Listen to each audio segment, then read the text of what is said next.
Hello, my friends.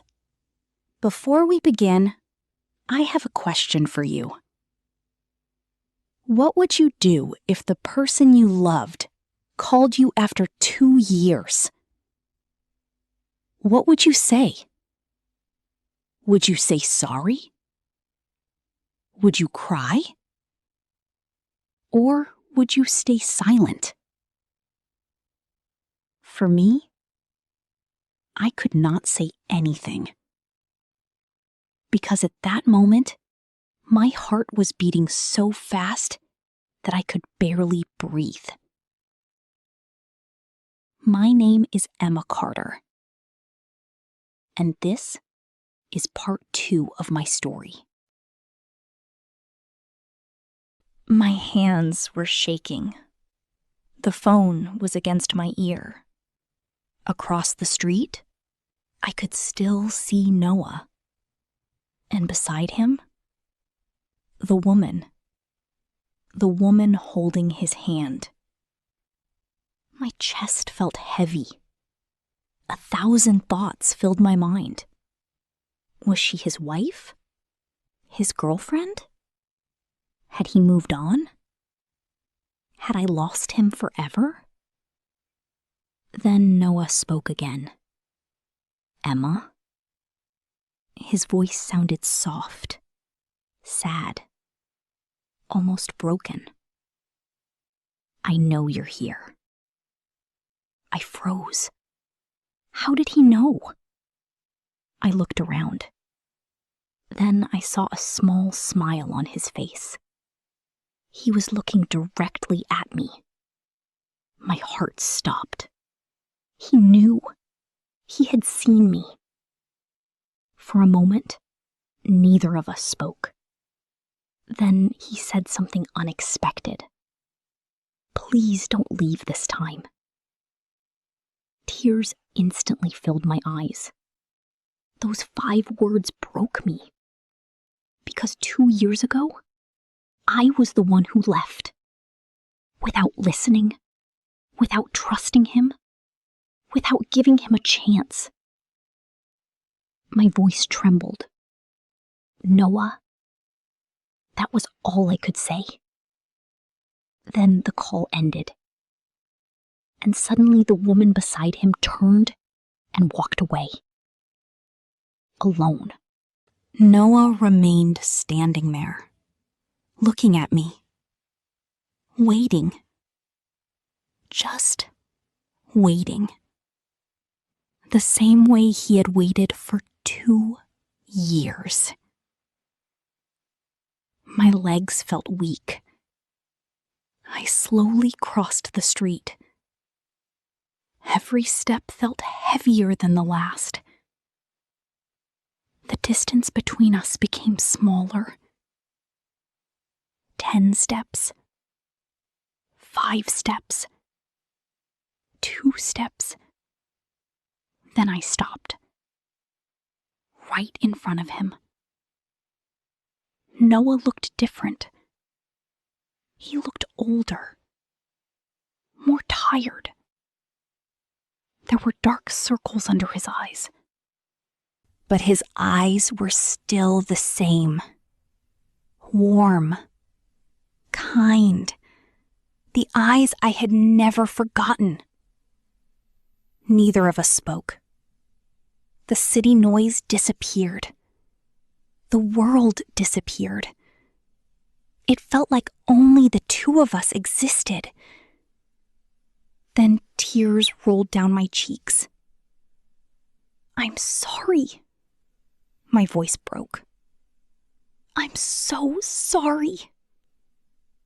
Noah stared at me for a long moment. Then he smiled sadly. I know.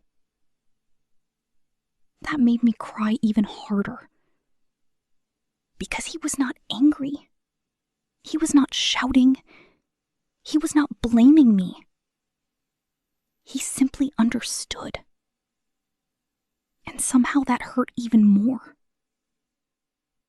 After a few minutes, we sat in a nearby cafe. The same cafe where we had once spent hours talking. Nothing had changed. The smell of coffee, the warm lights, the wooden tables. Only we had changed. I looked down, then finally asked, "The woman?" Noah smiled. "My sister."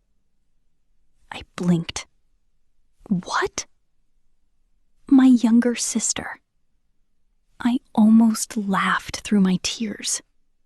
For 2 years I had imagined the worst, and once again, I had been wrong. Noah gently shook his head. "You still overthink everything." For the first time that day, I smiled. A real smile. But it disappeared quickly, because there was still one question that haunted me. "Noah?" Yes? "Why didn't you move on?" Silence. His eyes lowered. Then he quietly answered, "Because I never stopped loving you." My heart shattered. Again. But this time, from love, not pain. The box. Noah reached into his backpack. Then he placed a small wooden box on the table. My hands trembled. "What is this?" He pushed it toward me. "Open it." Slowly, I lifted the lid. The moment I looked inside, I started crying. Inside were memories. Our memories. Movie tickets, photographs, birthday cards, little notes, even the dried flower from our first date. Everything. Every memory. Carefully preserved. For 2 years. Tears blurred my vision. "Noah." His voice became weak. I couldn't throw them away. I covered my mouth, trying not to cry. But it was impossible. Because suddenly I realized something. While I was trying to forget him, he was trying to remember me. Hours passed. We talked. We laughed. We cried. For the first time in years, I felt alive again. Then Noah became quiet. Very quiet. Something was wrong. I could see it. "Noah?" He looked away. "There is something I never told you." A strange feeling entered my chest. Fear. "What is it?" His hands began shaking. The same way they had shaken when he proposed. "I didn't tell you because I didn't want your sympathy." My heartbeat became faster. "Noah?" My heartbeat became faster. "Noah?" Then he said words I never expected. "6 months after you left, I had a serious accident." I froze. My heart stopped. "What?" His eyes lowered. A truck hit my car. The room suddenly felt cold. Very cold. He continued. "The doctors weren't sure I would survive. Tears filled my eyes. I could barely breathe. And when I woke up, his voice cracked. The first name I said was yours. I broke down completely. Because while I was living my new life, the man I loved had almost died. And I never even knew. That evening, we walked through the city. The same streets, the same lights, the same memories. For the first time, hope returned to my heart. Maybe, just maybe, we could fix everything. Then Noah's phone vibrated. He checked the screen. And immediately his face changed. The color disappeared from his face. My stomach tightened. What happened? Noah stared at the message. Silent. Frozen. Then he slowly handed me the phone. I looked down. My heart nearly stopped. The message said, "She knows the truth now, but she still doesn't know who paid me to send the letter." My hands started shaking. What does this mean?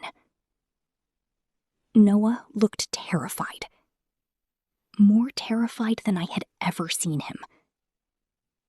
Then another message arrived. Immediately. This one was even worse. If you want the answers, come to the old train station tonight.